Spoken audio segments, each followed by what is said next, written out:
ഇന്ത്യയുടെ ഭരണഘടന വായിക്കുമ്പോൾ അതിന്റെ പ്രിയാമ്പിളിൽ അതിന്റെ ആമുഖ ഭാഗത്ത് എഴുതി വെച്ച മനോഹരമായ ചില വാക്കുകൾ, we the people of India having solemnly resolve to constitute India into a sovereign socialist secular democratic republic and to secure to all it citizen എന്ന് വളരെ മനോഹരമായി ഇന്ത്യ എന്താണെന്ന്, ഈ രാജ്യത്തിന്റെ ജനാധിപത്യ മൂല്യങ്ങൾ എന്താണെന്ന്, ഈ രാജ്യം മുന്നോട്ട് വെക്കുന്ന മതേതര സ്വഭാവങ്ങൾ എന്താണെന്ന് വളരെ മനോഹരമായി ഇന്ത്യയുടെ ഭരണഘടനയിൽ നമുക്ക് വായിക്കാൻ വേണ്ടി കഴിയും. ഇത്ര മനോഹരമായ ഒരു ദേശത്തിന്റെ കഥ പറയാൻ മറ്റൊരാൾക്കും കഴിയില്ല.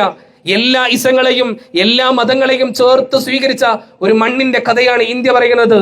സെന്റ് തോമസ് ക്രൈസ്തവ ദർശനങ്ങളുമായി കടന്നു വന്നപ്പോ അദ്ദേഹത്തിന്റെ ക്രിസ്തീയ ദർശനങ്ങൾ പ്രബോധനം ചെയ്യുവാനുള്ള സൗകര്യങ്ങൾ ചെയ്തു കൊടുത്ത കേരളത്തിന്റെ ഇന്ത്യയുടെ മണ്ണ്, മാലിക് ബിൻ ദീനാറും കൂട്ടരും ഇസ്ലാമിക സന്ദേശങ്ങളുമായി കടന്നു വന്നപ്പോ ആ ഇസ്ലാമിക സന്ദേശങ്ങൾക്ക് പ്രബോധനം നടത്തുവാനുള്ള സൗകര്യങ്ങൾ ചെയ്തു കൊടുത്ത മണ്ണ്, തുളസീദാസ് എന്ന് പറയുന്ന ഹിന്ദു ആത്മീയ ആചാര്യന് രാമായണം എഴുതുവാൻ ഒരു മുസ്ലിം മസ്ജിദിന്റെ മുറ്റത്ത് പായ വിരിച്ചു നൽകി സ്നേഹം പങ്കിട്ട ഇന്ത്യയുടെ സ്നേഹത്തിന്റെ മണ്ണ്.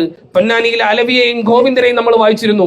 അലവി വരുന്നത് ഒരു മുസ്ലിം കുടുംബത്തിൽ നിന്ന്, ഗോവിന്ദൻ വരുന്നത് ഒരു ബ്രാഹ്മണ കുടുംബത്തിൽ നിന്ന്. ബ്രാഹ്മണ കുടുംബത്തിൽ നിന്നാണെങ്കിലും ഗോവിന്ദൻ പട്ടിണിയാണ്. ഗോവിന്ദൻ പട്ടിണിയാണെന്നുള്ള വിവരം ആകെ അറിയാ പ്രിയപ്പെട്ട കൂട്ടുകാരൻ അലവിക്കാണ്. അലവി എന്ത് ചെയ്തു എന്നറിയോ? അലവിയുടെ വാപ്പയ്ക്ക് ഒരു കടയുണ്ട്. അലവി വാപ്പയുടെ കടയിൽ നിന്ന് എന്നൊരു പഴം മോഷ്ടിച്ചു കൊണ്ടുവരും. എന്നിട്ട് പ്രിയപ്പെട്ട കൂട്ടുകാരൻ ഗോവിന്ദന് കൊടുക്കും. അലവി മോഷ്ടിച്ചു കൊണ്ടുവരുന്ന പഴം ഭക്ഷിച്ചുകൊണ്ട് ഗോവിന്ദൻ തന്റെ പശിയടക്കും, തന്റെ വിശപ്പടക്കും. ഇതിങ്ങനെ തുടർന്നപ്പോ ഒരു ദിവസം വാപ്പ പിടിച്ചു അലവി ഇങ്ങനെ പഴം മോഷ്ടിക്കുന്നത്. വാപ്പയോട് അലവി പറഞ്ഞില്ല, വാപ്പ ഇത് എനിക്ക് വേണ്ടിയല്ല, ഇതെന്റെ കൂട്ടുകാരന് വേണ്ടിയാണെന്ന് വാപ്പയോട് അലവി പറഞ്ഞില്ല.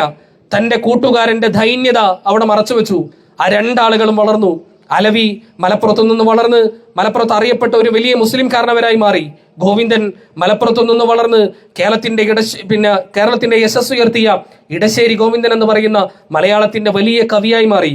അദ്ദേഹം പിന്നീട് ഒരു കവിതാ സമാഹാരം പുറത്തിറക്കുന്നുണ്ട്.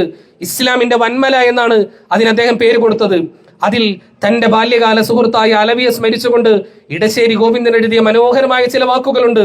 100% ഞാനൊരു ആര്യക്കൂറും കൊടുമയുമുള്ള ഹിന്ദു, എങ്കിലും മാപ്പിളെ നീ എൻ അലവിയെങ്കിൽ തോളിൽ കൈയിട്ട് നടന്നുകൊള്ളൂ, കാഫിർ എന്നെ വിളിച്ചുകൊള്ളൂ, കുടുംബ വെക്കാതെ കഴിഞ്ഞുകൊള്ളൂ, 100% മാപ്പിള പേരും പെരുമയും വെച്ചുപോറ്റു, നമുക്കൊന്നായി മുന്നോട്ട് പോയി നന്മയോ തിന്മയോ നേടാമൊപ്പമെന്ന് തന്റെ ബാല്യകാല സുഹൃത്തായ അലവിയെ സ്മരിച്ചുകൊണ്ട് ഇടശ്ശേരി ഗോവിന്ദൻ പാട്ടുപാടിയിട്ടുണ്ടെങ്കിൽ, കവിത ചൊല്ലിയിട്ടുണ്ടെങ്കിൽ, ഈ സ്നേഹമാണ്, ഈ പാരസ്പര്യമാണ്, ഈ പങ്കുവെക്കലാണ് നമ്മുടെ നാട് നൽകുന്ന ഏറ്റവും വലിയ സന്ദേശം.